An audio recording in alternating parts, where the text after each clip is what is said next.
मुकाशफा की किताब उसका 6वां बाब और उसकी 9वीं आयत से लेकर हम 17 आयत तक खुदा के कलाम में तिलावत करेंगे। खुदावंद के कलाम में ये रकम है, और जब उसने 5वीं मोहर खोली तो मैंने कुर्बानगाह के नीचे उन रूहों को देखा जो खुदा के कलाम के स्वब से और गवाही पर कायम रहने के बायस मारे गए थे। और वो बड़ी आवाज से चिल्लाकर बोली, ऐ मालिक, ऐ कदूस बरहक, तू कब तक इंसाफ ना करेगा और जमीन के रहने वालों से हमारे खून का बदला ना लेगा। और उनमें से हर एक को सफेद जमा दिया गया और उनसे कहा गया कि और थोड़ी मुद्दत आराम करो, जब तक कि तुम्हारे हम खिदमत और भाइयों का भी शुमार पूरा ना हो ले जो तुम्हारी तरह कत्ल होने वाले हैं। और जब उसने 6ठी मोहर खोली तो मैंने देखा कि एक बड़ा भूचाल आया और सूरज कोमल की मानित काला और स्याह चांद खून सा हो गया और आसमान के सितारे इस तरह जमीन पर गिर पड़े जिस तरह जोर की आंधी से हिलकर अंजीर के दरख्त में से कच्चे फल गिर पड़ते हैं। और आसमान इस तरह सिरक गया जिस तरह मकलूब लिपने से सिरक जाता है, और हर एक पहाड़ और टापू अपनी जगह से टल गया।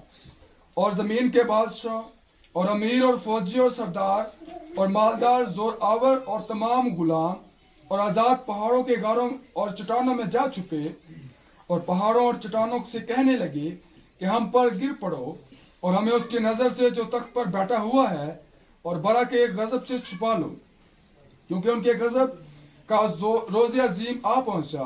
आप कौन ठहर सकता है?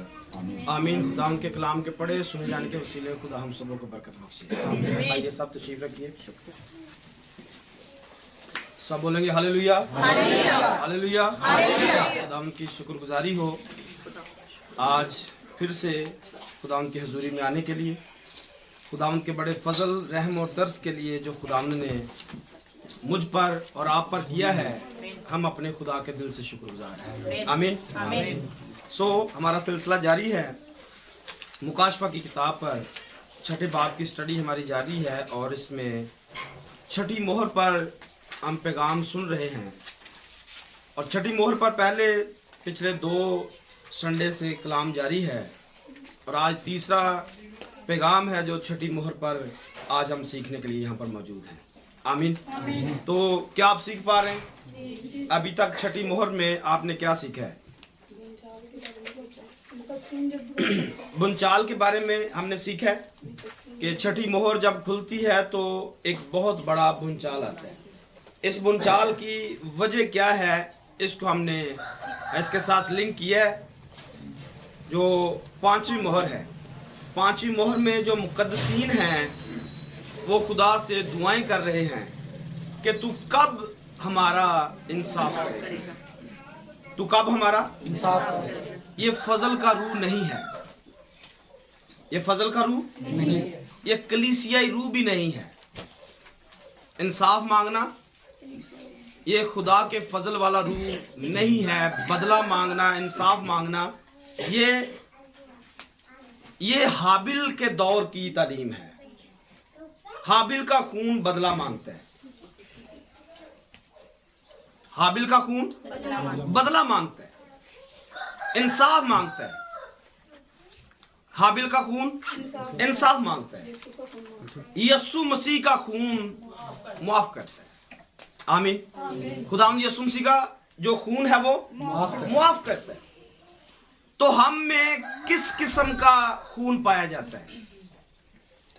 लहू हम यीशु मसीह का पीते हैं, लहू हम यीशु मसीह का पीते हैं, बदन हम यीशु मसीह का खाते हैं। लेकिन मुआफी वाली रूह हमारे अंदर क्यों नहीं आती है?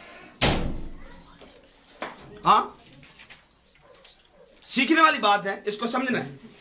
अगर लहू यीशु मसीह का अंदर है तो बदन भी यीशु का अंदर है, तो फिर मुआफी एक दूसरे को क्यों नहीं है? क्या सबब? क्यों हम ऐसा नहीं कर पाते? क्यों हम एक दूसरे को माफ नहीं कर पाते? क्योंकि हम में यीशु का लहू नहीं है। हम में यीशु का लहू नहीं है। हम उन्हीं की तरह हैं जो क्रंथस की कलीसिया में लिखा है, जो नामुनासिब तौर पर इसमें शामिल होते हैं, जो नामुनासिब तौर पर शामिल होते हैं। और जो नामुनासिब तौर पर इसमें शामिल होते हैं वो सजा पाएंगे। आमीन। कलाम पर आपको आमीन कहना ही पड़ेगा। आपके साथ आए, आपके खिलाफ आए, आपको इसको मानना ही पड़ेगा, क्योंकि ये खुदा का कलाम है। अगर आप चाहते हैं कि आप पर अच्छी आयतें फिट बैठे, तो फिर आपको वो करना पड़ेगा जो बाइबल कहती है, जो बाइबल तालीम देती है। आमीन। 20वां पैगाम आज हम सीखने के लिए यहां पर मौजूद है। अभी तक जो 5वीं मोहर को हमने पढ़ा है, सीखा है, समझा है। 5वीं मोहर बदला इंसाफ मांग रही है। और फिर ये खुश कब होंगे? जब खुदावंद इनको लहू पिलाएगा। जब खुदावंद इनको लहू पिलाएगा। और लहू कब होगा? ये हमने मुकाशफा 16वें बाब में जब प्यालों को हमने पढ़ा है, तो वहां पर इस बात को हमने लिया है। सिर्फ एक हवाला, सिर्फ लिंक मिलाने के लिए अभी पढ़ रहे। 16वां बाब निकालिए, मुकाशफा 16वां बाब, और उसकी अब चौथी आयत से पढ़ सकते हैं। ये तीसरे प्याले का जिक्र है। और तीसरे ने अपना प्याला दरिया और पानी के चश्मों पर उल्टा। तीसरे ने अपना प्याला दरियाओं और पानी के चश्मों पर उल्टा, और वो खून बन गए। और वो खून बन गए। और मैंने पानी के फरिश्ता को ये कहते सुना, पानी के फरिश्ता को ये कहते सुना, ऐ कदूस जो है जो था और जो था और जो आदिल है, तू आदिल है, तूने ये इंसाफ किया। खुश कब हुए? जब पानी खून हो गया, चश्मे उलट दिए गए। तो मुझे बताइए, क्या पानी जो है, ये पानी रहे तो अच्छा लगता है या खून बन जाए तो अच्छा लगता है? पर जब इंसान बदले पर उतर जाता है, तो इंसान चाहता है कि मेरे दुश्मन को पानी की जगह पर खून मिले, और फिर किसी जगह पर जाकर ठंड पड़ती है। तो यही कुछ यहां पर है। और आगे क्या लिखा है? तूने ये इंसाफ किया क्योंकि उन्होंने मुकद्दसों और नबियों का खून बहाया था, और तूने उन्हें खून पिलाया, और इसी लायक वो इसी लायक है। आमीन। मुकद्दस क्या कह रहे? तूने उन्हें खून पिलाया, वो इसी लायक है। तो आप किस लायक हो? आप मुकद्दस कैसे बने? हाँ, आप इस लायक थे कि आप मुकद्दस कहलाते? नहीं। कैसे मुकद्दस हुए? खुदावंद यीशु मसीह के लहू के वसीला से, उसके फजल के वसीला से। तो आप पर फजल हुआ है, आप पर रहम हुआ है। हम भी तो इस लायक नहीं थे। पौलुस रसूल इस बात को लिखते हैं, हम भी पहले दुनियादारी की तरह जिंदगी बसर करते थे। तो ये तो खुदा का रहम और फजल हुआ है कि हम खुदा की हजूरी में आ सकते हैं, या आ जाते हैं। तो जब आ जाते तो मुकद्दस बन गए, बड़े चौड़े हो गए कि हम जैसा कोई है ही नहीं। जमीन पर भी आज यही स्पिरिट है। किसी को कुछ थोड़ा सा करना आ जाता है, वो दूसरे को बंदे ही नहीं समझता है।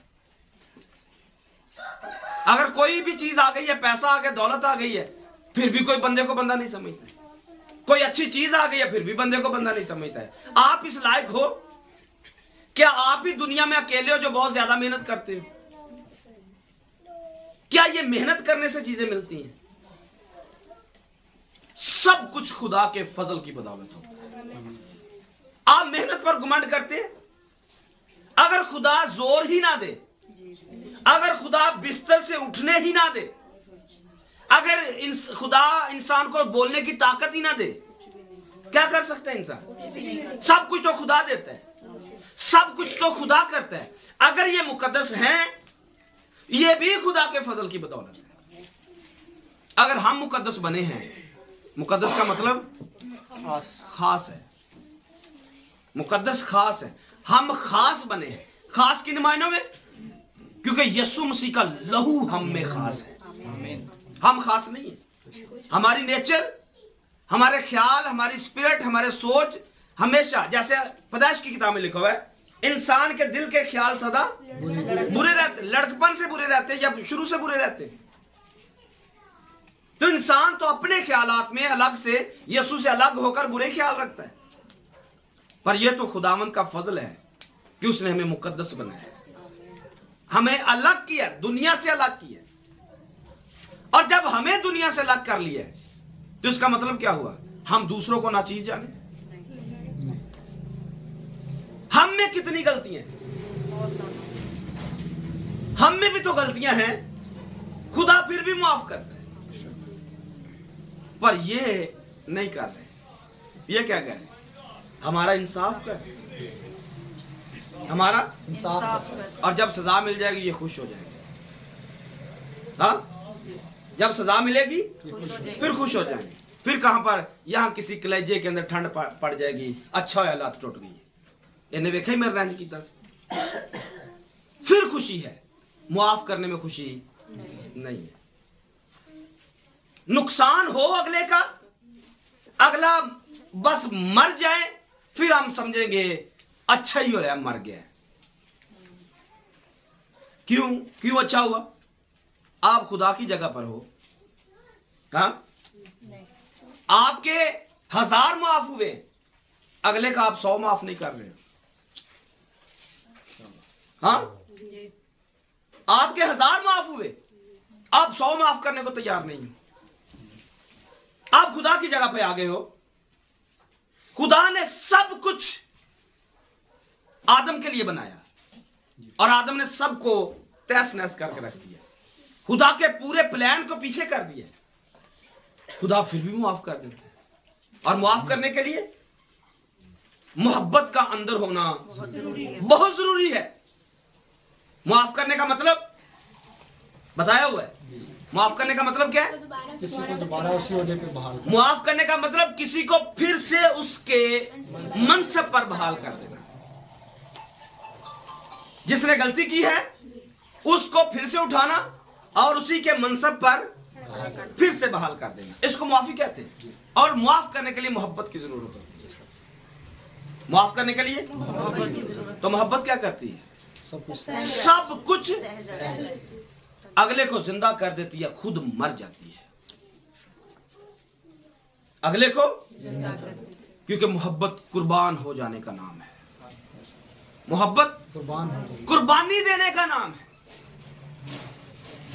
अगर आप कुर्बान नहीं हो सकते, नहीं होते, आप कभी किसी को मुआफ नहीं कर सकते।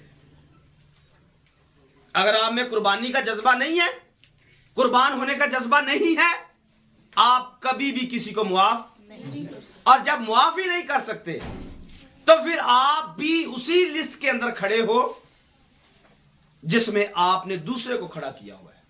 जैसे हम किसी का कसूर माफ करते हैं, हाँ, कैसी खिड़की लगी हुई है, हाँ, अपनी जुबान से खुद अपने आप को मुजरम ठहराते हैं।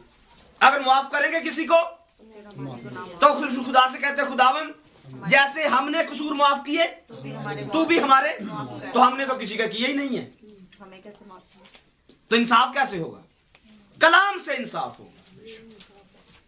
तो कलाम वहां पर मौजूद होगा। भाई आप ही तो कह रहे थे उस वक्त कि जैसे मैंने माफ किए तू भी माफ कर, तो ठीक है, देख ले अपनी फिल्म देख ले, तूने किसी को माफ नहीं किया, तो जाओ निकलो यहां से। ऐसा ही होगा ना। अगर हम किसी को माफ करने की जरूरत नहीं रखते हैं, फिर खुदा से भी उम्मीद मत करें। आपके लिए खुदा के यहां कोई जगह नहीं है। ऐसे लोग खुदा को पसंद नहीं है, क्योंकि खुदा के लोग मुआफ करते हैं। और यही 5वीं मोहर के अंदर हमने पढ़ा। मुकद्दस है मुकद्दस, लेकिन इंसाफ मांग रहे हैं। और यह कलीसिया जमाने की रूह नहीं है, यह हाबिल के जमाने की रूह है, क्योंकि हाबिल का खून बदला मांगता है, इंसाफ मांगता है। इंसाफ हमने किस बात का मांगना है? क्या हम इस काबिल थे? क्या आज हम यहां पर मौजूद हैं? हम भी तो इस काबिल नहीं थे। इंसाफ किस बात का? हमें भी तो मुआफ करके यहां पर बिठाया गया, वरना आप बाहर वाली दुनिया को देखिए, कितने लोग यहां पर आए दुनियादारी में मगन है। ये आपके सामने एक हकीकत है। दुनियादारी में सारे मगन है, नहीं आने दिए। और फिर अगर आज कोई यहां पर नहीं आया है तो खुदा के साथ वो बात करे, मुझे क्यों यहां पर आने नहीं दिया? वजह क्या है? आ रहे थे, आज क्यों नहीं है? उसके पीछे वजह खुदा नहीं है, उसके पीछे वजह खुदा, उसके पीछे वजह खुद तुम हो। वजह तुम खुद हो। खुदा ने तो आपको मौका दिया हुआ, आओ, फिर रोका किसने? शायद अपनी जुबान ने, शायद अपनी अना ने, शायद अपने गुस्से ने, शायद आपके तकब्बर ने आपको रोक दिया है। खुदा का कलाम तो मुआफी सिखाता है, कलाम तो हलीमी सिखाता है। आप नहीं रहे, आप दायरे से बाहर निकल गए। कलाम यही सिखाता है। कलाम मुआफ करना नहीं सिखाता है। क्या कलाम में यह नहीं सीखा कि अपने से दूसरे को अफजल समझो, बेहतर समझो? आप कलाम से खुद बाहर निकले हो। इतना कलाम सुनने के बाद भी आप कलाम में खड़े नहीं रह सके, तो यह गलती किसकी है? खुदा की नहीं है। और यह मामला सिर्फ दुनियादारी का भी नहीं है कि यह दुनिया की बात है, रिश्तेदारी की बात है। यह खुदा का और इंसान का मामला है। खुदा अपनी हजूरी में किसी को आने से मना कर दे, ऐसे हालात पैदा हो जाते हैं। खुदा ऐसे हालात पैदा कर देता है। निकालने के लिए खुदा किसी को हालात ऐसे पैदा कर देता है। ये बहन आज नहीं आई है, कैसे आ गई है? किसने बुलाया इसको? और जिस्मानी तौर पर हमारा मजहब भी एक नहीं है, हमारा मजहब एक नहीं है, फिर भी खुदा लेके आया। आप नहीं हो तो कोई दूसरा आ जाएगा। खुदा के पास बंदों की कमी नहीं है, लेकिन बात समझने की है कि अगर इतना कलाम जानने के बाद भी अगर कलाम के साथ आप खड़े नहीं रह सकते, खुदा बाहर निकाल देता है। मैं फिर कहूंगा, रिश्तेदारी एक तरफ है, खुदा और कलाम दूसरी तरफ है। तो ये अगर एक के साथ हुआ है, ये मेरे साथ भी हो सकता है। कायन कोई भी हो सकता है, कायन कोई भी बन सकता है, खुदा की हजूरी से कोई भी बाहर जा सकता है। और ये तो नमूने है, और ये अच्छा हुआ है नमूना बना एक, ताकि हम सब एक्टिव हो सके और जो कलाम सुनते उस पर अमल कर सके।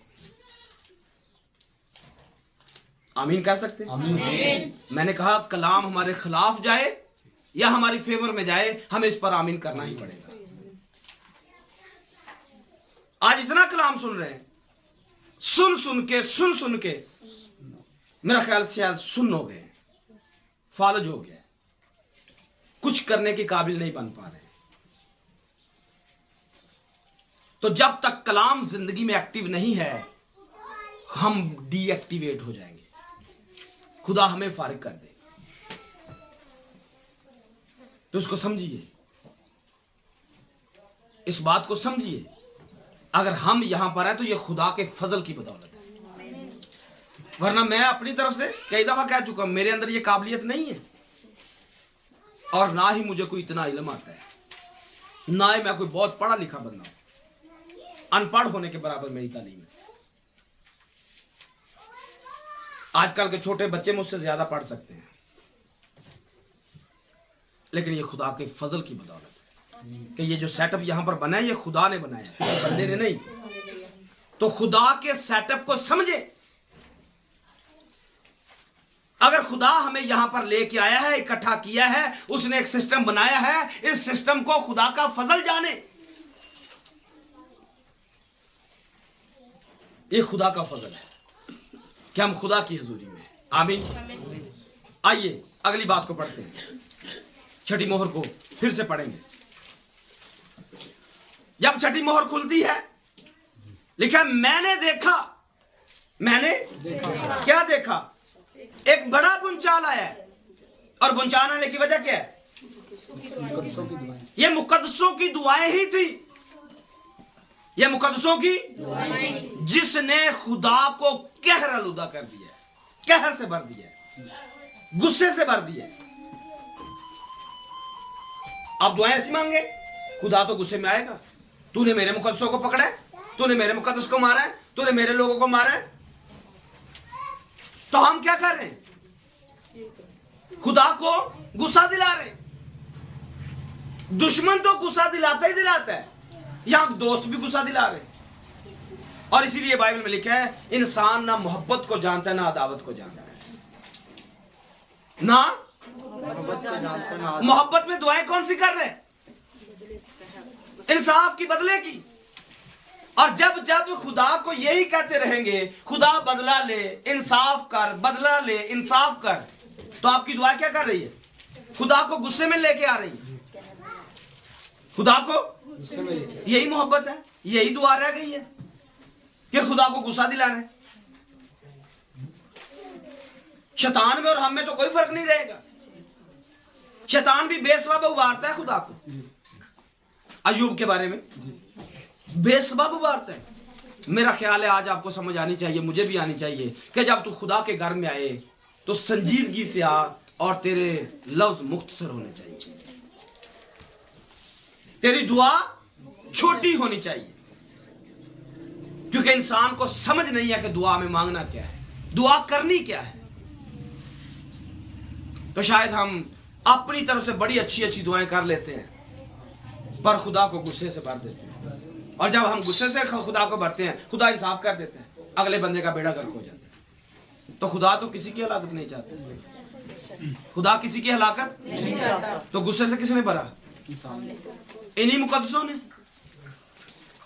अगर सारा कुछ करने के बाद खुदा सारे मुकद्दसों को ऐसे लहर में बिठाकर सिर्फ एक सवाल करे कि तुमने उनको बर्बाद करवाने के लिए इतनी दुआएं की, आप कैसे यहां पर बैठे हुए? फिर सारे मुकद्दस क्या जवाब देंगे? आपको भी तो मुआफ करके यहां बिठाया गया है, आपको भी माफ करके बैठाया। तो मेरा सब्र देखो, जैसे आप थे वैसे ही वो भी थे, पर आपकी वजह से मुझे उनको मारना पड़ा है।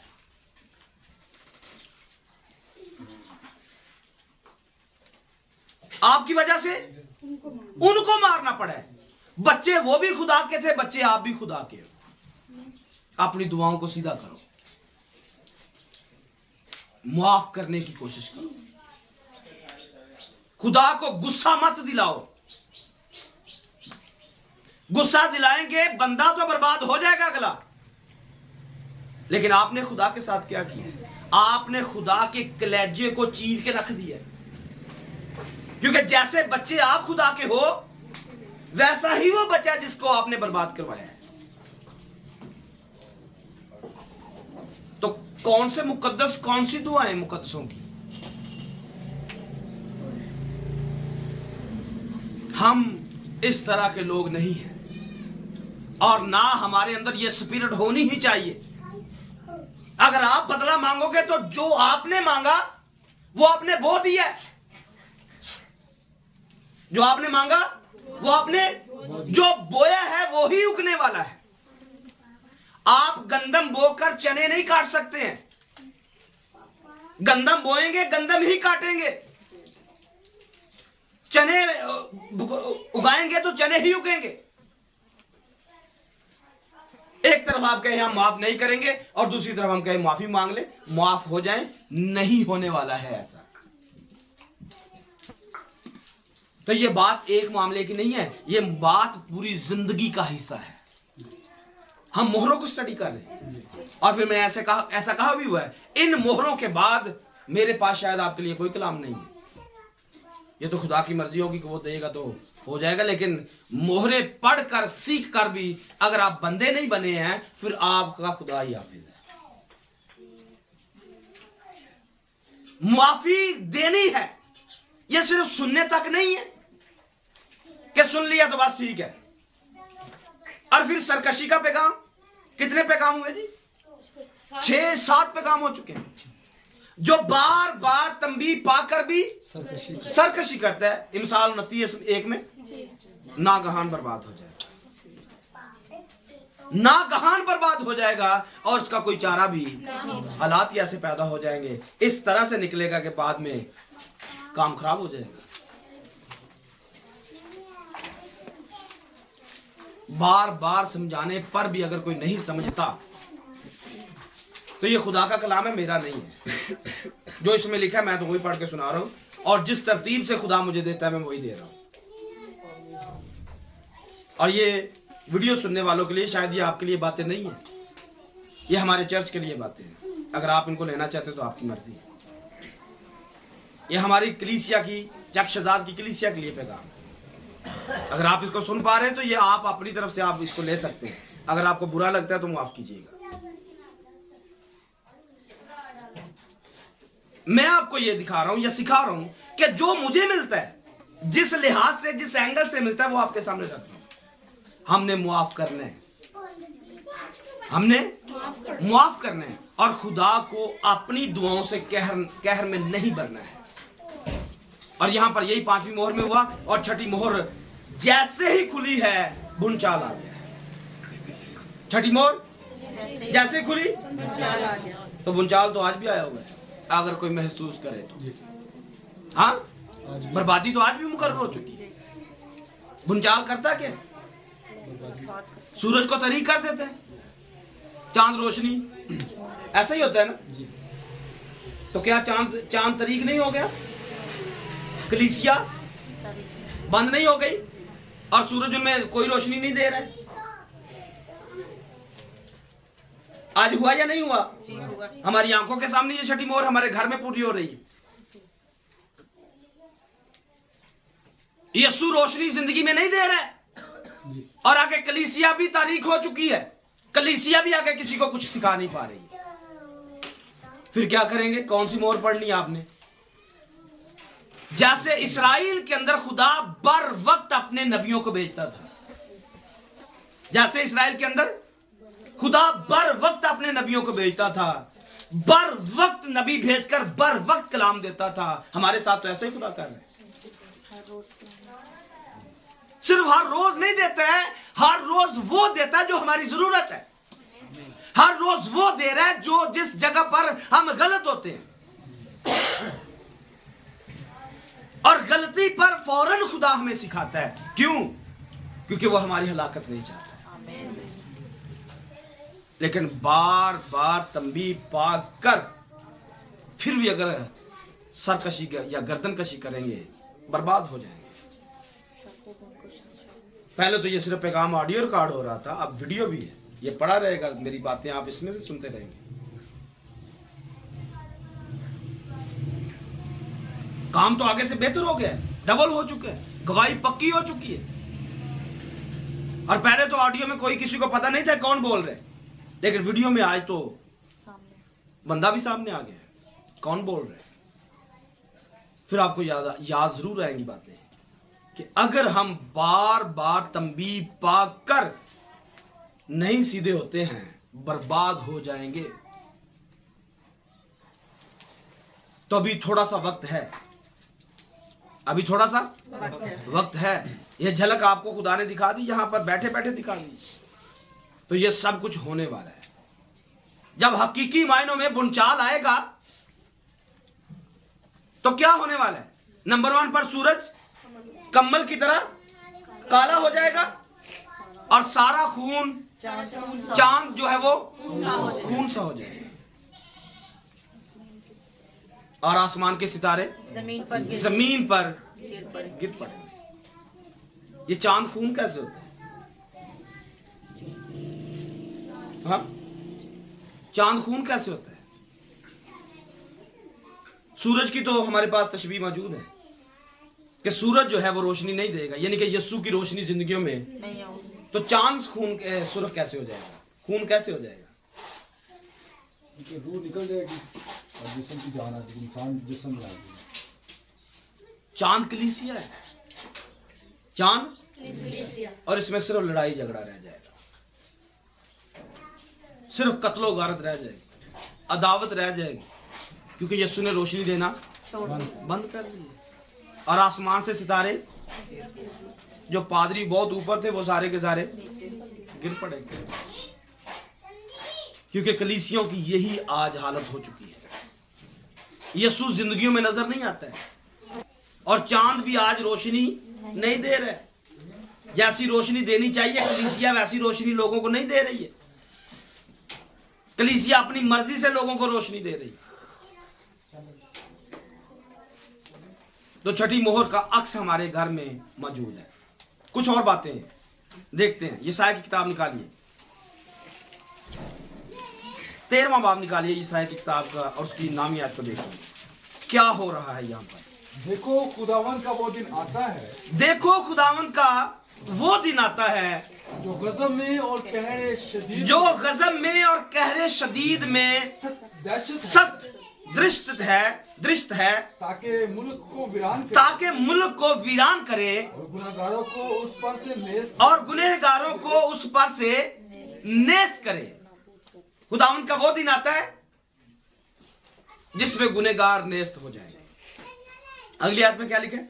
क्योंकि आसमान के सितारे क्योंकि आसमान के सितारे और कोई को काब बेनूर हो जाएंगे और सूरज तलू होते होते तारीख हो जाएगा और चांद अपनी रोशनी ना देगा। चांद अपनी रोशनी ना देगा। दोनों बातें मैंने आपके सामने रखी। आगे पढ़िए क्या लिखा है। और मैं जहान को उसकी बुराई के सबब से और शरीरों को उनकी बदकिरदारी की सजा की सजा दूंगा और मैं मगरूरों का गरूर नेस्त और हैबतनाक लोगों का घमंड पस्त कर दूंगा। और आगे मैं आदमी को खाली सोने से बल्कि इंसान को अफीर के कुंदन से भी कामयाब बनाऊंगा।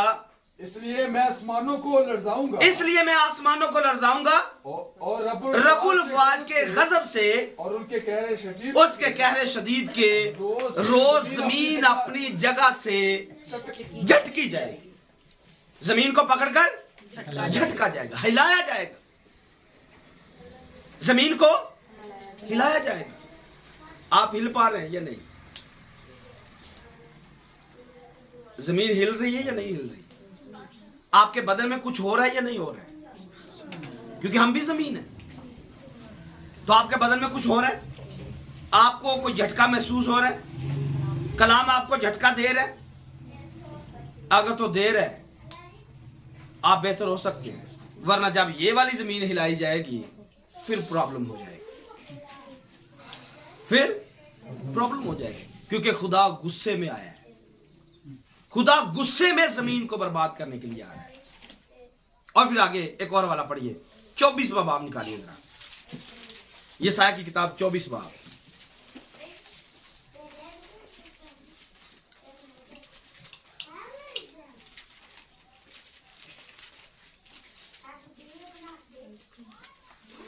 इसकी पहली नंबर आज से पढ़िए जी। देखो खुदावन जमीन को खाली और सरनगू करके वीरान करता है और उसके बाशिंदों को तितर बितर। सरनगू होने का मतलब आपको पता है? सरनगू करना, सर को झुकाना, घुटने टेक देना, खुदा के आगे झुक जाना। तो खुदा क्या कर रहा है? जमीन को खाली करेगा, उसको सजदे की हालत में ले आएगा। अब अगर यहां पर पड़ी है फिर उसको टेढ़ा कर देगा, भूचाल आएगा, कुछ ना कुछ तो करेगा। 2005 का जल्जला मैंने अपनी आंखों से देखा है, पूरे होशो हवास में देखा है, और जमीन को मैंने यूं करते हुए मैंने देखा है। मैंने अपनी आंखों से जमीन को ऐसे भी जाते देखा है, ऐसे भी जाते देखा है, और यही जल्जले का काम है। वो जमीन को झुका देगा, सरनगू कर देगा, उसकी दूसरी हालत में ले आएगा। और अब मुझे बताइए कि अब तो जमीन यहां पर ऐसे खड़ी है, और जब ये ऐसे कर दी जाएगी फिर क्या होने वाला है? जमीन खाली कर दी जाएगी। मतलब सीधी चीजें पड़ी हैं, जब इनको ऐसे किया जाएगा तो जमीन को खाली कर दिया जाएगा। और जमीन के बाशिंदों की हालत क्या होने वाली है? तितर बितर कर दिया जाएगा। जमीन के बाशिंदे तितर बितर हो जाएंगे।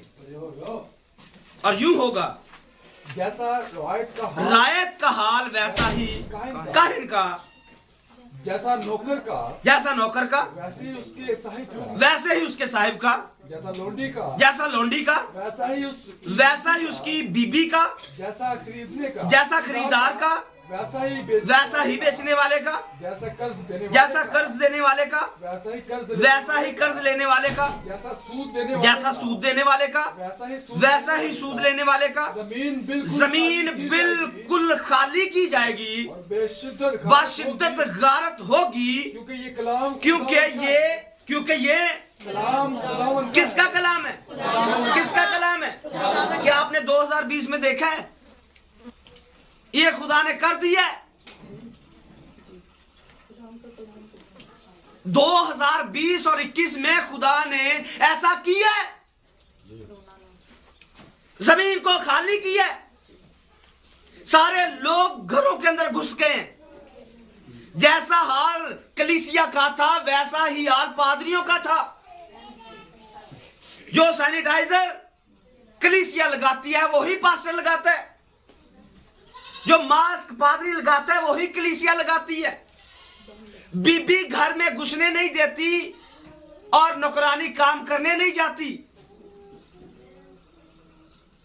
सौदा देने वाला डरता है मेरे साथ कोरोना चंबड़ जाएगा, और लेने वाला सौदा डरता है शापर में लग के मेरे साथ ना आ जाए। सूद देने वाला देता नहीं है, अगर मेरे पास खत्म हो गए मेरा क्या बनेगा? और सूद लेने वाला लेने पर तुला हुआ मुझे मिल जाए ताकि पता नहीं ये कोरोना कब तक रहना है।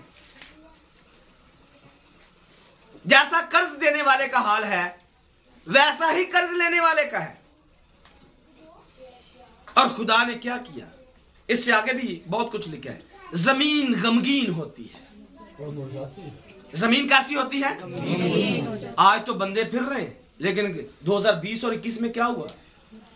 कोई बंदा जमीन पर नहीं है, सब घरों के अंदर घुसे हुए हैं। जमीन गमगीन और मुरझाती है, जहान बेताब और पुजमुर्दा होता है। जमीन के आली कदर लोग कभी छुट्टियां करेंगे, लॉकडाउन होगा, इस इलाके में होगा, उस इलाके में होगा, स्कूल बंद होगा, स्कूल खुलेगा, मार्केट खुलेगी, मार्केट बंद होगी, कोई फैसला दुरुस्त नहीं हो पा रहा है। आली कदर लोग, बादशाह जो हैं, इनको हिकमत नहीं मिल रही है, क्या करना है, कौन सी हिकमत अमली लगाएंगे तो काम बनेगा। आली कदर लोग, इनका बैलेंस बराबर नहीं रहता है। और फिर क्या हुआ? जमीन अपने बशिंदों से नापाक हुई है। वजह क्या निकली? क्योंकि उन्होंने शरीयत को अदूल किया। वजह क्या निकली है? जमीन अपने बाशिंदों की वजह से नजिस हुई, नापाक हुई। और इसके पीछे रीजन क्या हुआ? क्योंकि इन्होंने शरीयत को अदूल किया, रद्द किया, खुदा के कलाम को रद्द किया है। इसी वजह से ये आफत दुनिया के ऊपर आई है। अदूल करने से, शरीयत को रद्द करने से। तो छठी मोहर में क्या होने वाला है? क्या खुदा खुशी खुशी ये भूचाल लेके आने वाला है? 2020 में तो हल्की सी एक झलक दिखाई है। अभी तो ट्रेलर आया है, अभी तो फिल्म आगे चलने वाली है, अभी तो एक झटका दिया है, शुरुआत की है और बाइबल को सच साबित किया है कि जो 2700-2800 साल पहले यशायाह ने बताया था हमारी आंखों के सामने पूरा हुआ है। और अगर ये पूरा हुआ है तो जो छठी मोहर में है, जो रह जाएंगे वो जरूर देखेंगे, क्योंकि हम यहां पर नहीं होंगे। ये हमारे लिए नहीं है, ये तो हम उन लोगों के लिए बता रहे हैं, गवाही कायम कर रहे हैं जो पीछे रह जाएंगे और जिनको चलते चलते कभी इंटरनेट में सर्च करते करते ये पैगाम आपके सामने आ गया। ये तो आपके लिए रिकॉर्ड किया गया, हमारे लिए तो नहीं है। हम तो जा चुके हैं, हमारा इस दुनिया से कोई रिश्ता नहीं है, कोई वास्ता नहीं है। ना हमें घर चाहिए, ना बैंक बैलेंस चाहिए, ना कुछ चाहिए, हमें कुछ नहीं चाहिए, सिर्फ यीशु चाहिए और वो हमारे साथ है। ये बातें तो आपके लिए, आप जानो, आपका काम जानो। अगर तैयारी नहीं करोगे, अगर मुआफ नहीं करोगे, अगर जाने की तैयारी नहीं करोगे, आप इधर ही हो, फिर बाद में वीडियो देखते रहेंगे। ये हमारे लिए नहीं है, ये तो उन नाफरमानों के लिए हैं जो शरीयत को अदूल करते हैं। ये तो वो लोग हैं, ये उनकी बातें उनके लिए। और फिर आगे क्या लिखा है? आयन से मुनहरफ हुए, आयन से खत्म हो गए, आयन से फिर गए, अहद अब्दी को तोड़ा। इस सबब से लानत ने जमीन को निकल लिया और उसके बशिंदे मुजरम ठहरे।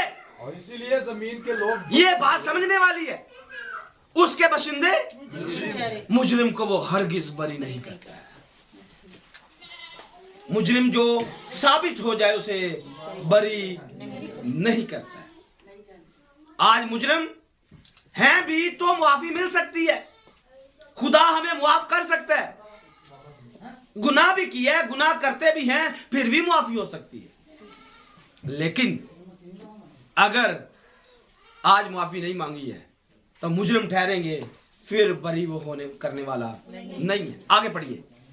नहीं, मैं गमज़दा और ताक पर बशिंदे मुजरिम ठहरे और इसीलिए जमीन लोगों को भस्म करे, या जमीन के लोग भस्म हुए और थोड़े से आदमी बच गए। जमीन के लोग भस्म क्या हुआ इनके साथ? क्या हुआ? भस्म होने का मतलब जला देना, जलाकर राख करना। तो खुदा इतना कहर के अंदर आया है कि लोग भस्म हो रहे हैं, लोग जल रहे हैं। और पतरस ने इसको कोट किया है, जमीन आग से जलाई जाए, जमीन आग से जलाई जाएगी। और अगर जमीन आग से जल रही है तो यही तो जहन्नम है। जमीन पर अगर आग लगी हुई है तो सारे बदकार इसी में जलकर राख हो जाएंगे, और फिर वो बात पूरी हो जाएगी कि वो शाखो बुन कुछ ना छोड़ेगा, सिरे से साफ करके रख देगा। तो ये किनके साथ है? हम तो आसमान पर खुदा के साथ हैं, ये हमारे साथ नहीं है। ये उन बदकारों के साथ है जो आज खुदा के कलाम को कुछ भी नहीं समझते। और फिर आगे क्या लिखा? नहीं, मैं गमज़दा और ताक पुज़ मुर्दा है, और सब जो दिलशाद थे आह भरते। अभी आपने इस जल को देखना है, ये जो हुई है। नहीं, मैं गमज़दा है। क्यों गमज़दा है? क्योंकि लॉकडाउन में सारे घरों में बंद हैं, और मैं भी ताजी बनी थी, वो भी किसी डब्बे में बंद है। कोई उसको लेने नहीं आ रहा है, कोई पीने नहीं आ रहा है। हालात इस तरह के नहीं है। जो दिलशाद थे वो आहें भर रहे हैं, वो तौबा कर रहे हैं, खुदा हमें एक दफा मुआफ कर दे। और फिर अगली बात क्या लिखी है? ढोलकों की खुशी बंद हो, ढोलकियों की खुशी बंद हो गई। ढोलकियां कहां पर बज रही हैं? शादी हालों में बज रही हैं। शादी हाल सारे के सारे लॉकडाउन में बंद कर दिए गए। कोई मैं नहीं पी रहा है, कोई खुशियां नहीं मना रहा है, कोई नाच गाना नहीं कर रहा है। खुशी मनाने वालों का गुल्लो शोर तमाम हुआ, बरबत की शादमानी जाती रही। वो फिर गीत के साथ फिर वो महफिलें नहीं करते हैं, गीत के साथ मैं आज तो शराब जब तक ना पिए ये मनहूस तब तक गा ही नहीं सकते हैं। ये मनहूस ऐसे हैं कि शराब पीकर गीत गाते हैं। ये मनहूस तब ऐसा नहीं कर पाएंगे। ये बेवकूफ किस्म के लोग जो प्रस्तुत भी करते तो शराब चर्च पी के करते हैं, तब ये भी रोते हैं एक दफा खुदा माफ कर दे। वो फिर गीत के साथ मैं नहीं पीते। पीने वाले को शराब तलख मालूम होती है। पहले कौड़ी नहीं लगती, अब कौड़ी लग रही है। क्यों? कौड़ी शराब नहीं है, कौड़ा खुदा का गजब है जो इनके ऊपर आया हुआ है। अब इनकी महफिलें बंद हो जाएंगी, अब इनकी महफिलें बंद हो जाएंगी। आज तो खादमों के बच्चे जो चर्च पीकर तबला बजाते हैं, चर्च पीकर, शराब पीकर गीत और गाने गाते हैं, और शर्म इनको आती नहीं है, गीत भी गाते हैं और गाने भी गाते हैं, और हर गंदी महफिल में जाते हैं, और गंदी महफिलों में जाकर ढोलकियां बजाते हैं। आज इनकी हालत ये है। और मैं ऐसों को जानता हूं, नाम नहीं ले रहा हूं आपकी इज्जत के लिए, आपके बाप की इज्जत के लिए, वरना आपके करतूत ऐसे ही हैं। आप गंदी महफिलों में जाकर बजाते हो और गजलों के ऊपर बजाते हो और गजलें गाते हो। मैं आपको बखूबी जानता हूं। आप शुक्रगुजारी करें खुदा की कि इस वीडियो में आपके बाप का नाम नहीं आया, वरना आप रुल जाते। इनको फिर शराब कड़वी लगती है, पीते नहीं है, लेकिन आज अभी खुदा ने वक्त दे दिया, हम फिर से बहाल हो चुके हैं। ये वबा टल चुकी है। एक झलक खुदा ने दिखाई है, एक झलक खुदा ने दिखाई। अगली झलक में क्या लिखा हुआ है 10वीं आयत में? सुनसान शहर वीरान हो गया, सुनसान शहर वीरान हो गया, हर एक घर बंद हो गया, हर एक घर बंद हो गया, कोई अंदर ना जाए। आपने देखा चर्च बंद हुए। हमारे मुस्लिम भाइयों का जो सबसे बड़ा मतलब घर है, खुदा का घर, अल्लाह का घर, खाना काबा भी बंद कर दिया गया, बड़े बड़े मंदिर बंद कर दिए गए, बड़े बड़े गिरजा घर बंद कर दिए गए, तमाम मसाजिद बंद कर दी गई। क्यों? क्योंकि यहां पर यशायाह नबी ने लिखा है हर एक घर बंद हो गया। कोई दरवाजे पे आकर नॉक करता है, दिल नहीं करता है कोई अंदर आए, चाहे वो बाप है, चाहे मां है, चाहे भाई है। चर्चों को ताले लग गए ताकि किसी के साथ मिलने से कोरोना ना हो जाए। खुदा ऐसे हालात पैदा कर देता है अपने कलाम को पूरा करने के लिए। और यहां पर यही लिखा है हर एक घर बंद हो गया। क्यों? कोई अंदर ना आए, कोई अंदर आ ना सके। तो अगर फिर भी इतना सब कुछ अपनी आंखों के सामने, इतनी बड़ी पेशन गोई आपकी आंखों के सामने पूरी हुई, फिर भी आप सीधे नहीं हुए, फिर आपका खुदा ही हाफिज है। इतना बड़ा कलाम आपकी आंखों के सामने पूरा हुआ है। खुदा का कलाम इतना सच्चा है कि 2800 साल के बाद भी इसने सच साबित होकर दिखाया। आमीन। और मुकाशवा की किताब 6ठी मोहर में जो कुछ लिखा है, साल जितने भी और गुजर जाएं, यह सच है, सच रहेगा और यह पूरा होकर रहेगा। जमीन पर भूचाल आएगा, खुदा जमीन को उल्टा करेगा, यह जमीन आग से जलेगी। सारे बदकारों का हाल वही होगा जो बाइबल में लिखा हुआ है। अगर आज तौबा ना की, अगर आज मुआफी ना मांगी, जो बदकारों का हाल है वही आपका हो जाएगा। अगर फिर भी समझ नहीं आई है, फिर आप खुदा के साथ राब्ता करें। मेरा जहन खोल, यहां पर स्क्रू खोल, ताकि मुझे बाइबल की समझ आए। और फिर आगे क्या लिखा? मैं के लिए बाजारों में वावेला, मैं के लिए बाजारों में वावेला हो रहा है। सारी खुशी पर तारीकी छा गई है। मुल्क की इशरत जाती रही। जो मुल्क के अंदर ऐशो इशरत थी, ऐशो इशरत का मतलब, ऐश का मतलब क्या है? ये जनाकारी के अड्डे हैं।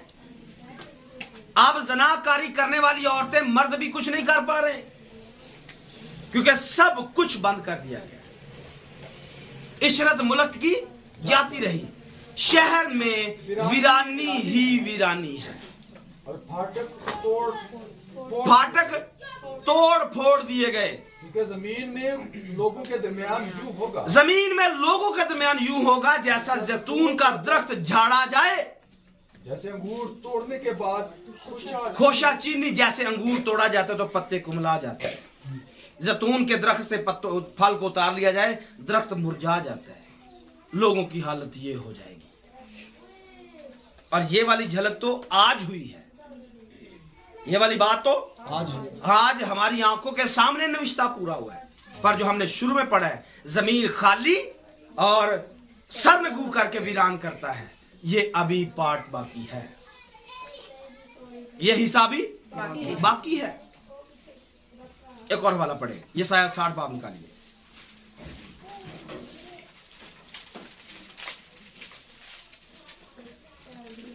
19 आयत को देखिए। फिर तेरी रोशनी दिन को सूरज से होगी, फिर तेरी रोशनी ना दिन को सूरज से होगी, ना चांद के चमकने ना चांद के चमकने से, बल्कि खुदावन तेरा अब्दी नूर बल्कि खुदावन तेरा अब्दी नूर और तेरा खुदा तेरा जलाल होगा। और तेरा खुदा तेरा जलाल होगा। और यह खुशी की बात है, क्योंकि जो अगली बात मैंने यहां पर छोड़ी है यशायाह की किताब में, वो खुशी की खबर है, उसको छोड़ा मैंने, क्योंकि अभी हम छठी मोहर को पढ़ रहे हैं। छठी मोहर के अंदर जो कुछ होने जा रहा है हम उसको पढ़ रहे हैं, वरना वहां पर भी इस्राएल के लिए खुशी की बात लिखी हुई है 14वीं आयत में, जो हमने पीछे छोड़ा है। वो अपनी आवाज बुलंद करेंगे, वो गीत गाएंगे, खुदावंद के जलाल के सबब से समंदर से ललकारेंगे। बस तुम मशरिक में खुदावंद की और समंदर के जजीरों में खुदावंद के नाम की, जो इस्राएल का खुदा है, तमजीद करो। इंतहाई जमीन से नगमों की आवाज हमको सुनाई देती है, जलालो इज्जत खुदा के लिए। आमीन। तो मशरिक में हम लोग बैठे हुए हैं, हमारे लिए खुशी की बात है। हालात जैसे भी दुनिया में हो जाएं, हम खुशी मनाएंगे, हम गीत गाएंगे। और ये खुदा का फजल हुआ, ये आयत भी हमारी जिंदगी में पूरी हुई। हर चर्च बंद था, पर हमारा खुदा के फजल से एक दिन भी चर्च बंद नहीं हुआ। एक दिन भी हमने इबादत बंद नहीं की, बल्कि खुदा ने इन्हीं दिनों में हमें सरफराज किया। इन्हीं दिनों में हमारे यहाँ लोगों ने बपतिस्मे लिए, रूहुल कुदस पाया। इन्हीं दिनों में खुदा ने मुझे भी मुबशराना खिदमत से उठाकर पास्टर की खिदमत दी।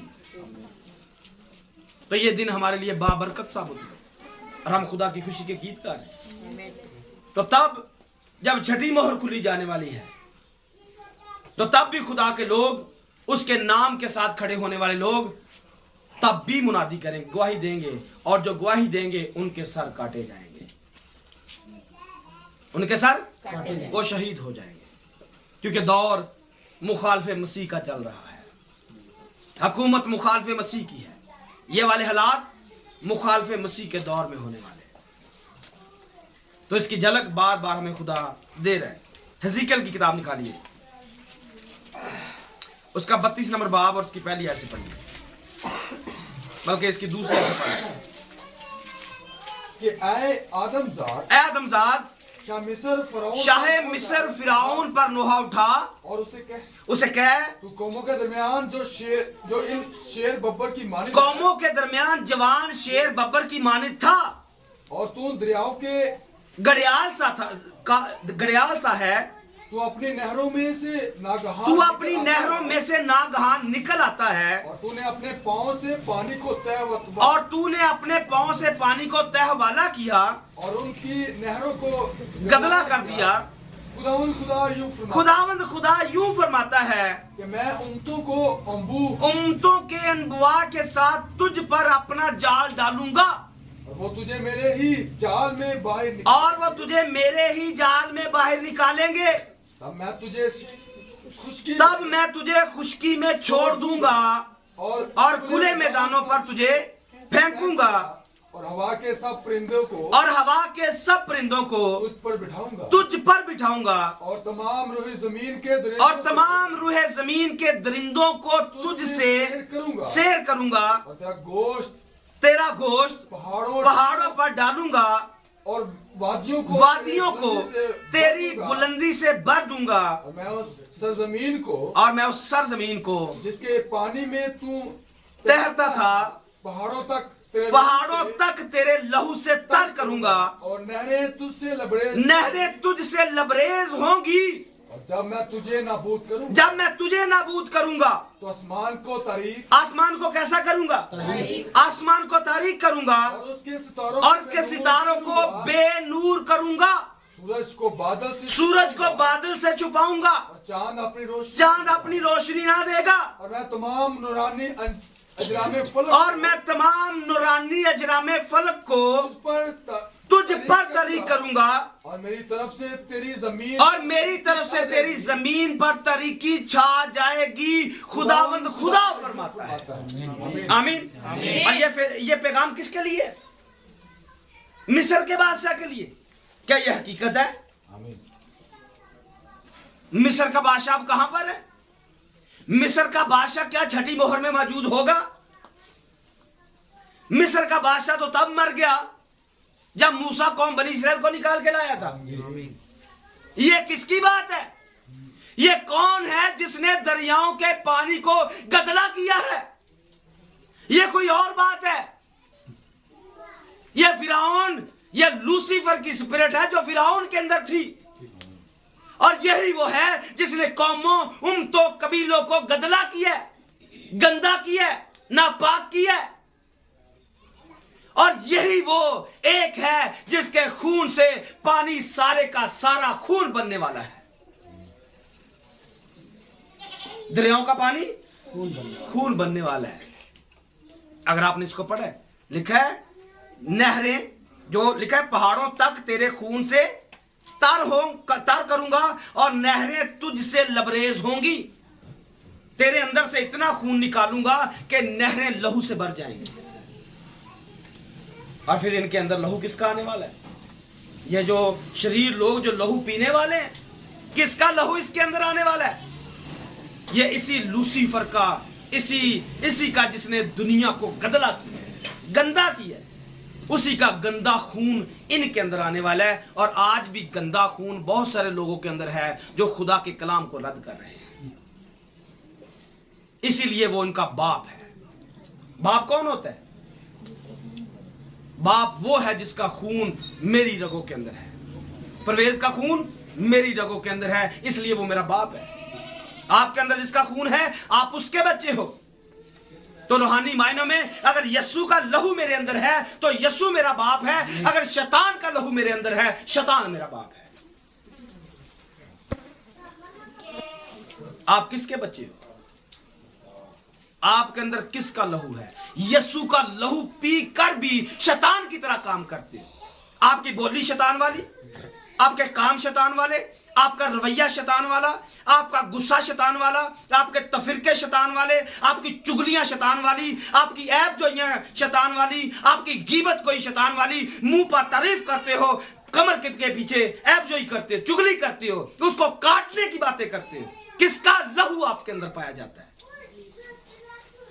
मुंह पर मेरा मेरा करते हो और मुंह के पीछे चुगलियां करते हो। मुंह पर मुंह चूमते हो और कमर पीछे आप बुराइयां करते हो। किसका लहू आपके अंदर है?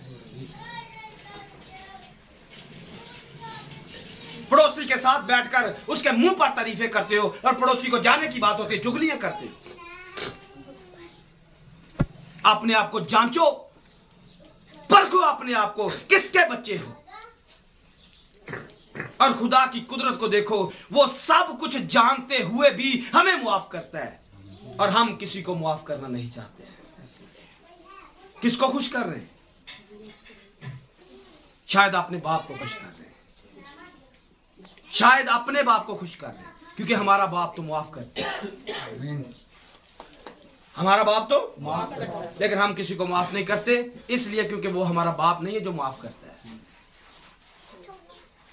कौन सी दुनिया में जिंदगी बसर कर रहे हो? कौन सा कलाम सुनते हो?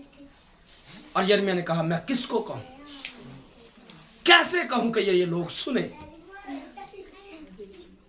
कब सुनेंगे? कैसे सुनेंगे? कौन सी दुआई आपको देनी पड़ेगी कि आप सुनो? इससे साफ और मैसेज क्या हो सकता है? इससे अच्छा कलाम और क्या हो सकता है? इससे बढ़कर खुदा की मोहब्बत क्या हो सकती है? आपको इतनी गहराई में जाकर वो कलाम सुनाता है या अच्छी बात बताता है, आपके फायदे की बात बताता है।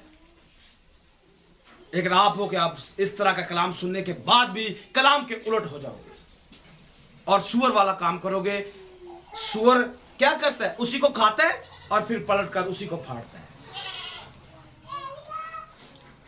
अपनी स्पिरिट को चेक करो, अपनी रूह को चेक करो, आपके अंदर कौन सी रूह पाई जाती है? खुदा का रूह है या किसी जानवर का रूह है? अपने स्पिरिट को, अपने रूह को चेक करो, आप में कौन रहता है। इब्लीस पर कितने पैगाम दिए गए? इब्लीस सब कुछ जानता है, बातें बड़ी कलाम की करता है, बातें बड़ी करता है, लेकिन अमल में जीरो नजर आता है। अमल में 0/0 है। जज करो अपने आप। चले एक आखिरी वाला पढ़ लेंगे, टाइम हो चुका है। यूएल की किताब को निकालिए, यूएल 2 बाब निकालिए, उसकी 10 नंबर आयत को देखिए। उनके सामने जमीन आसमान कांपते और उनके सामने जमीन और आसमान कांपते और थरथराते हैं, सूरज और चांद तारीख सूरज और चांद तारीख और सितारे बेनूर हो जाते सितारे बेनूर हो जाते हैं। और खुदावंद अपने लश्कर के सामने ललकारता है। खुदावंद क्या करते हैं? जब सितारे, यहाँ पर लिखा है सूरज और चांद तारीख होते हैं और सितारे बेनूर हो जाते हैं, तो 11वीं आयत क्या कह रही है? खुदावंद अपने लश्कर के सामने ललकारता है। खुदावंद अपने लश्कर के सामने ललकारता है, क्योंकि उसका लश्कर बेशुमार है। क्योंकि उसका लश्कर कितने है? गिनती से बाहर है। उसका लश्कर गिनती से बाहर है और उसके हुक्म को अंजाम देने वाला उसके हुक्म को अंजाम देने वाला जबरदस्त है। क्योंकि खुदावन का रोज अजीम क्योंकि खुदावन का रोज़े अजीम नहायत खौफनाक है। कौन आज तो खुदा इतना बुरा या मतलब कुछ भी नहीं हम उसको समझते कि उसके कलाम को कुछ समझे या वो हमें खौफ दिलाए या हम उससे डर जाएं। आज हमें ऐसा नजर नहीं आ रहा है। अगर हम उससे खौफजदा हो तो हम खौफजदा होते हुए कलाम के मुताबिक जिंदगी बसर करें। पर यहां पर लिखा है क्योंकि खुदावंद का रोज़े अजीम नहायत खौफनाक है, कौन उसकी बर्दाश्त कर सकता है? हाथ खड़ा करें, खुदा से कहे खुदा मैं हूं, मैं तेरे गजब को बर्दाश्त करूंगा, कर ले जो करना है। तुझ में जो पावर है करके दिखा, मैं तेरे सामने खड़ा हूं, कर ले जो कर सकता है। आज आप और मैं ऐसे ही अकड़ के खड़े हुए, कर जो कर सकना है। कलाम सुनने के बाद भी अकड़ हमारे अंदर से जाती नहीं है। झुकना जिंदा इंसान की फितरत होती है। झुकना जिंदा इंसान की फितरत होती है और अकड़ के रहना मुर्दे की फितरत होती है। मुर्दे हमेशा अकड़ कर रहते हैं, लेकिन जिंदा लोग झुक जाते हैं। आप झुकने वाले अकड़ने वाले आप जानते हैं। कलाम को सुनकर फिर भी खौफ नहीं आया, खुदा उनका रोज़े अजीम आ रहा है, कौन उसकी बर्दाश्त कर सकता है? जब जमीन उसके सामने ठहर नहीं सकती, सितारे बेनूर हो जाते हैं, सूरज उसकी ताब नहीं ला सकता है, चांद उसके सामने ठहर नहीं सकता है, इंसान क्या चीज है? लेकिन फिर भी अकड़ सबसे ज्यादा इसी के अंदर पाई जाती है। और ज़बूर 18 में जो आज हमने पढ़ा है, बड़ा ही खूबसूरत हवाला है। ये छठी मोहर का बिल्कुल डायरेक्ट सीन है। 18वां ज़बूर, इसकी जो हमने 11 नंबर आयत पढ़ी है, 11 से नहीं, अगर आप इसको पीछे से पढ़ेंगे आपको पूरी समझ आएगी, पूरी तस्वीर नजर आएगी। यहां पर क्या यहां पर लिखा हुआ है,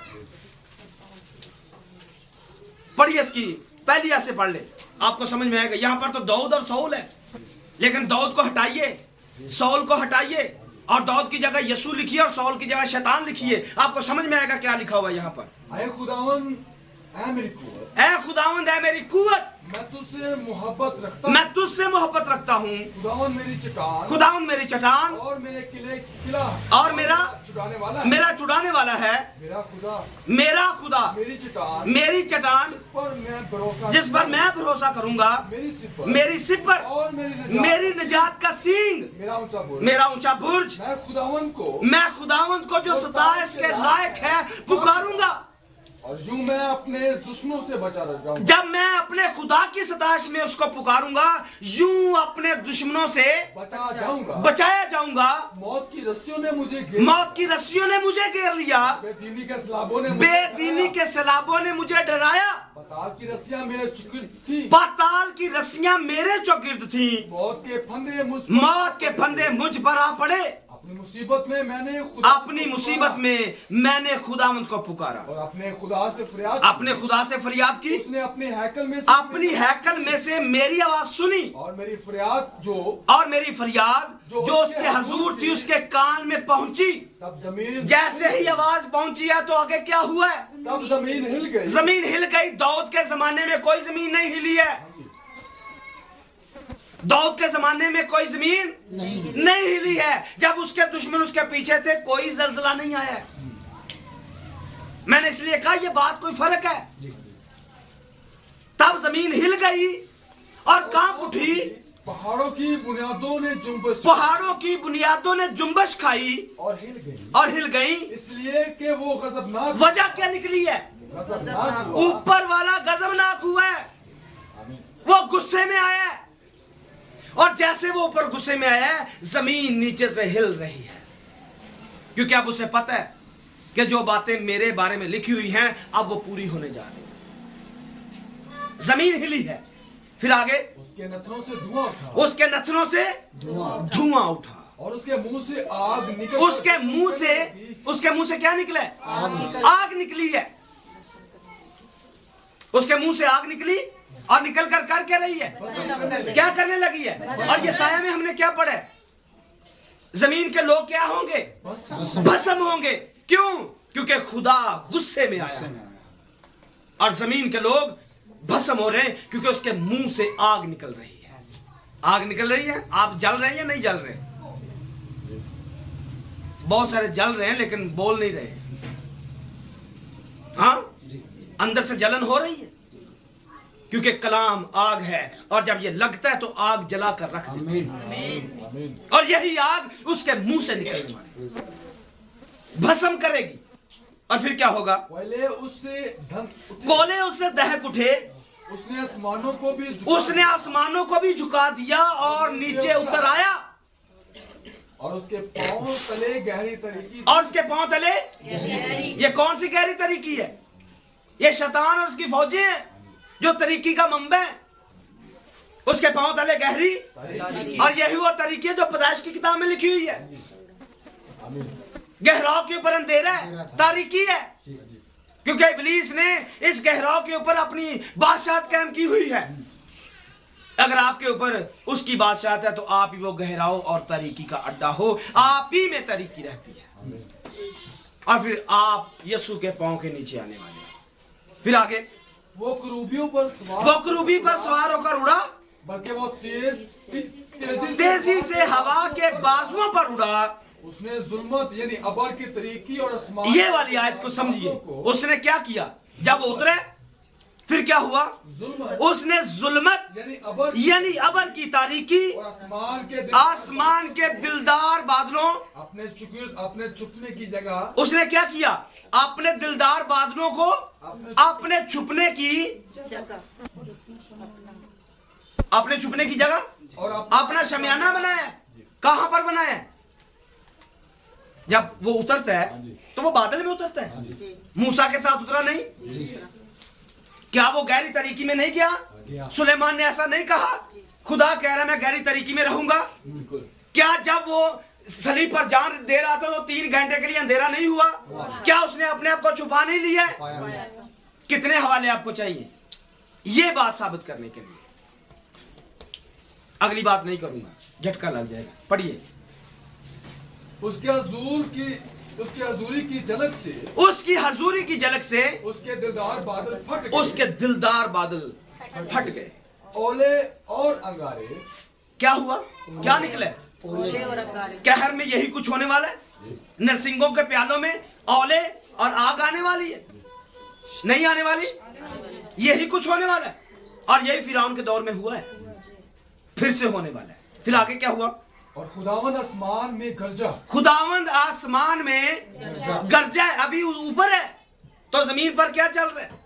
जमीन हिल रही है। जमीन पर ओले और अंगारे आ रहे हैं, लोग भस्म होना शुरू हो रहे हैं, लेकिन अभी तक खुदा उतरा। मैं दिखाऊंगा अगली दफा ये कर कौन रहे सारा कुछ। पढ़िए आगे क्या लिखा है? हक ताला ने अपनी आवाज सुनाई। ओले और ये वाली फिल्म जरा जमीन को छोड़ के ऊपर वाले सेटअप में जाएंगे, आपको समझ में आएगा। ये सारा सीन वहां का है। जब शैतान को वहां से गिराया जा रहा था गंदगी की तरह, जब वो नाफरमानी में उतरा हुआ था, तो ये सीन वहां का है। और दाऊद ने इसको बड़ी खूबसूरती से लिखा है। और क्या हुआ? खुदा गुस्से में है और जमीन पर क्या चल रहा है? औले और अंगारे आ रहे हैं।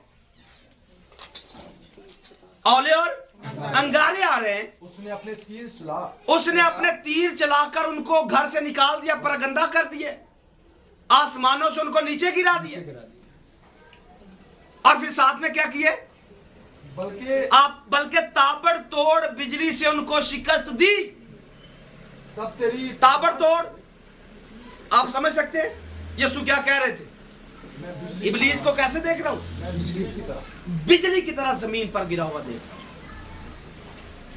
क्योंकि वो उस बिजली की ताब नहीं ला सका जो उस पर गिर रही है। शैतान जितना मर्जी चालाक बन जाए, जितनी मर्जी चालाकियां करे, पर यहां पर आकर वो नंगा हो जाता है। अपने आप में जितनी बिजली रखते हो रखो, पर कलाम की बिजली के आगे आप ठहर नहीं सकते हो। शैतान ठहर नहीं सकता है, इसको यहां से दुम दबाकर भागना ही पड़ता है। आगे क्या लिखा है? तब तेरी डांट से ऐ खुदा, तब तेरी डांट से ऐ खुदावन, तेरे नथनों के दम से, तेरे नथनों के दम से झोंके से पानी की था झोंके से पानी की था दिखाई देने लगी। जब खुदा गुस्से में है और आसमान से उसको शैतान को नीचे गिरा रहा है, तो समंदर में क्या चल रहा है? हाँ, पैदाइश की किताब में पढ़ा नहीं आपने? पानी को लाग की है, तो पानी को लाग कैसे की है? खुदा गुस्से में है, इब्लीस गिर रहा है और पानी नीचे से कांप रहा है और जमीन अंदर से बाहर आ रही है। उस सीन को समझ रहे? जमीन कैसे निकली है, कैसे जमीन की था दिखाई देने लगी है। अगर आपको यहां यकीन नहीं है तो मूसा वाला सफर चेक कर लीजिए। खुदा ने कैसे समंदर को दो टुकड़े किया और जमीन की था दिखाई देने लगी है। एक ही दफा ऐसा सीन हुआ है, जहां पर जमीन नहीं थी वहां जमीन बन गई है। खुदा ऐसा कर सकता है। और फिर जैसे वो अपने आंखों से गुस्से से उस पानी की तरफ निगाह करता है, लिखा है फिरौन और उसकी फौजों के रथ टूट गए, उनके पहिए टूट गए, वो चल नहीं सके, क्योंकि फिरौन अपने आप में तो बड़ा मास्टर है, पर खुदा के सामने जीरो है। फिर आगे क्या हुआ? उसने जमीन की था दिखाई देने लगी और जहान की बुनियादें नमूदार हुई। उसने ऊपर आसमान से हाथ बढ़ाया, उसने ऊपर आसमान से हाथ बढ़ाकर मुझे थाम लिया, मुझे क्या किया? थाम लिया। और मुझे बहुत पानी में से खींचकर बाहर निकाला। और मुझे बहुत पानी में से खींचकर, ये कौन है? पानी में से कौन निकाला गया? ये वो कलाम था जो छुपा हुआ। आमीन। हालेलुया। ये वो कलाम था जो छुपा हुआ, क्योंकि सारा कुछ खुदा के अंदर है। जमीन कहां से निकली है? खुदा के, लेकिन छुपी कहां पर थी? जमीन के अंदर थी। और जैसे ही ये सीन हुआ है, वो कलाम यानी कि जमीन अंदर से बाहर निकाल दी गई है। आमीन। आप किस तरह बाहर आना चाहते हैं? प्यार से आ जाएंगे या गुस्से से आएंगे? आप कैसे बाहर आने वाले हैं? कब पानी से बाहर निकलेंगे? पानी हमने सीखा हुआ है, पानी कौमें, कबीले, उम्मतें और कब इनसे अपनी जान छुड़ा के बाहर निकलेंगे? इतना गुस्सा देखकर भी आप निकलने वाले हैं या नहीं निकलने वाले हैं? हाँ, खुदा गुस्से में है, ताबड़तोड़ बिजली से उसने कलाम किया, गुस्से से कलाम किया, शैतान को नीचे गिराया और हम पानी में से, कौमों में से बाहर निकल आए। निकले हैं या नहीं? निकलेंगे तो बच जाएंगे, नहीं निकलेंगे मर जाएंगे। फैसला आपका है। आइए अपनी आंखों को बंद करेंगे, सरों को झुकाएंगे।